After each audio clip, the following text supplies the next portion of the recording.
దైవదర్శనమున యాకోబు దివ్యముగను చూచి దైవదర్శనమున యాకోబు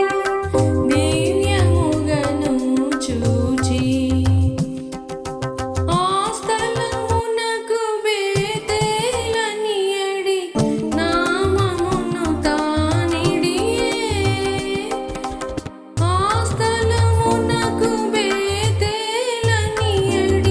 నామమును తానిడియే సుస్థిరముగమన పరమా తండ్రి వసించెడి స్థల